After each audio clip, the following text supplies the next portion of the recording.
This is a book summary of Adapt by Tim Harford. The Toaster Project was when one man tried to build a toaster from scratch and realized the insane levels of complexity required. Our world is stunningly complex, but we are so engulfed in this complexity that we take it for granted. We are blind to it. We overestimate the impact any one person or leader can have because we fail to see how complex the problems are that current leaders face. The system we live in is far too complex for any one person to understand. Even developing expertise in a particular area isn't as useful as you would expect because of the interrelatedness of things with my areas you know nothing about. Failure is everywhere. 10% of American companies disappear every year. Perhaps the reason companies don't stay at the top is simply because the only way to go is down. It's really hard to stay at the top, and perhaps being a Fortune 100 company relies on many factors outside your control and not simply running a good company. When those factors change, so does your incredible success. The market fumbles its way to success. The good ideas take off and less successful ones die out. It's like evolution for economics. Avoid survivorship bias. Don't just see success.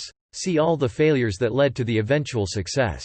The process of evolution strikes a balance between discovering the new and exploiting the familiar. The evolutionary mix of small steps and occasional wild gambles is the best possible way to search for solutions. Evolution produces ongoing, works for now, solutions and then builds upon those ideas. We are more blind than we think. Most real-world problems are more complex than we think. Seek out new ideas and try new things. When trying something new, do it on a scale where failure is survivable. Seek out feedback and learn from your mistakes as you go along. For some reason, we are obsessed with achieving uniformly high standards in industry, even though it is precisely the opposite, variation and selection, that got us this far in the first place. In fact, if, for example, every hospital did things the same way, we would struggle to improve because nobody would test new ideas. There is a limit to how much honest feedback most leaders want to hear. Accepting trial and error means accepting error. And human brains don't seem to be very good at doing that. A person who has not made peace with his losses is likely to accept gambles that would be unacceptable to him otherwise. Kahneman and Tversky. John Endler's Guppy studies from the 1970s showcase how environment drives evolution. Make sure you know when you've failed. Measure your progress. Measurement can come in many forms. For example, Whole Foods requires new employees to do a 4-week trial period, and they are only hired if they earn positive votes from 2/3 of their coworkers. This is a form of peer monitoring, or we could call it peer measurement. Google's 20% time is another example of peer monitoring because good side projects will gain the interest of peers.